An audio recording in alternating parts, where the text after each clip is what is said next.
Hello friends, welcome to Sangeeta's kitchen. আজ আমি তোমাদের জন্য নিয়ে এসেছি খুবই সহজ, হেলদি এবং টেস্টি আর খুব তাড়াতাড়ি তৈরি হয়ে যায় এমন একটি জলখাবারের রেসিপি। তাহলে বন্ধুরা, তোমরা কিন্তু ভিডিওটা স্কিপ না করে পুরোটি দেখতে থাকো আর আমি রেসিপিটি শুরু করি। এই হেলদি জলখাবার রেসিপিটি তৈরি করার জন্য প্রথমে আমার প্রয়োজন 2 কাপ পরিমাণ বেসন। বেসনটা কিন্তু আমার আগে থেকেই চেলে নেওয়া ছিল। এখন আমি এতে দিয়ে দেবো 2 চামচ পরিমাণ সুজি, আর তারপর দেবো স্বাদ মতো লবণ। এই সব কিছুকে একসাথে খুব ভালোভাবে আমি এখন মিশিয়ে নেব। মিশিয়ে নেওয়ার পর এখন এতে অল্প অল্প করে জল দিয়ে একটি পাতলা ব্যাটার তৈরি করে নেব।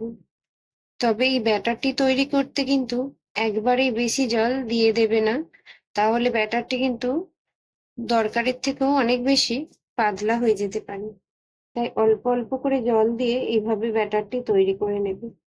দেখো, আমি যেভাবে তৈরি করেছি এই রকমই দরকার ব্যাটারটি। ব্যাটারটি এখন তৈরি হয়ে গেলে সাইডে রেখে দেবো।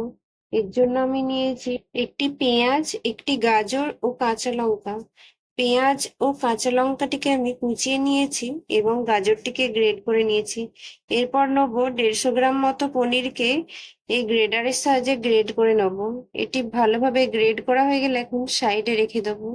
এরপর গ্যাসের চুলায় একটি ফ্রাই প্যান বসিয়ে তার খুবই সামান্য সাদা তেল দিয়ে একটি টিস্যু পেপারের সাহায্যে এটিকে ভালোভাবে মুছে নেব। এরপর এতে বেসনের ব্যাটারটি দিয়ে নেব। ব্যাটারটিকে আমি ঠিক ধোসার মতো করে স্প্রেড করে এতে দিয়ে দেবো। আমি এখানে এই বেসনের ধোসা বা চিলাটি যখন একটু শুকিয়ে আসবে, উপর থেকে আমি 1 টিস্পুন শেজওয়ান সস খুব ভালোভাবে স্প্রেড করে দেবো। তারপর পেঁয়াজ, গাজর ও কাঁচা লঙ্কা কুচিকে একসাথে মিশিয়ে নিয়ে উপর থেকে দিয়ে দেবো। এরপর এতে দিয়ে দেবো গ্রেড করে রাখা পনিরের টুকরোগুলি।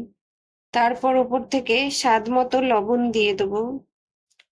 এরপর এতে দেবো 1/2 টিস্পুন গোলমরিচ গুঁড়ো। এরপর সবকিছুকে একসাথে দেওয়ার পর কিছুক্ষণের জন্য এটি হতে দেবো। তারপর সাইড দিয়ে আমি 1/2 টিস্পুন সাদা তেল ছড়িয়ে দেবো। এরপর এটিকে খুব ভালোভাবে ফোল্ড করে নেবো। এখন এই চিলাটি পুরোপুরি তৈরি হয়ে গেছে। আর এগুলি তৈরি করা কিন্তু খুবই সহজ, কোনো রকম ঝামেলা ছাড়া বা এই পাত্রের গায়ে লেগে যাওয়া ঝামেলা ছাড়া তৈরি হয়ে যায়। এই সেম প্রসেসে কিন্তু আমি বাকি চিলাগুলোও তৈরি করে নেব। দেখুন এগুলি তৈরি করা কতটা সহজ। এইভাবে কিন্তু আমি সমস্ত চিল্লাগুলি তৈরি করে নিয়েছি। আর বন্ধুরা, আজকে আমার এই রেসিপিটি কেমন লাগলো তোমাদের কমেন্ট করে অবশ্যই জানিও। ভালো লাগলে ভিডিওটিতে লাইক, কমেন্ট, শেয়ার করে দিও। আর এই রেসিপিটি যদি তোমাদের ভালো লাগে, বাড়িতে একবার অবশ্যই ট্রাই করে দেখতে পারো। এই রেসিপিটি তোমরা সকালের জলখাবার বা বিকালের নাস্তা বা রাতের ডিনারে অবশ্যই বানিয়ে পরিবেশন করতে পারো সকলকে। এমনকি বাচ্চাদের এটি টিফিনেও দিতে পারো। আর আমার এই রেসিপিটি যদি ভালো লেগে থাকে তাহলে চ্যানেলটিকে সাবস্ক্রাইব করে পাশে থাকা বেল আইকন প্রেস করে দিও, যাতে আমার ভিডিওর নোটিফিকেশন খুব সহজেই তোমাদের কাছে পৌঁছে যায়। আজকের মতো রেসিপিটি আমি এখানেই শেষ করছি।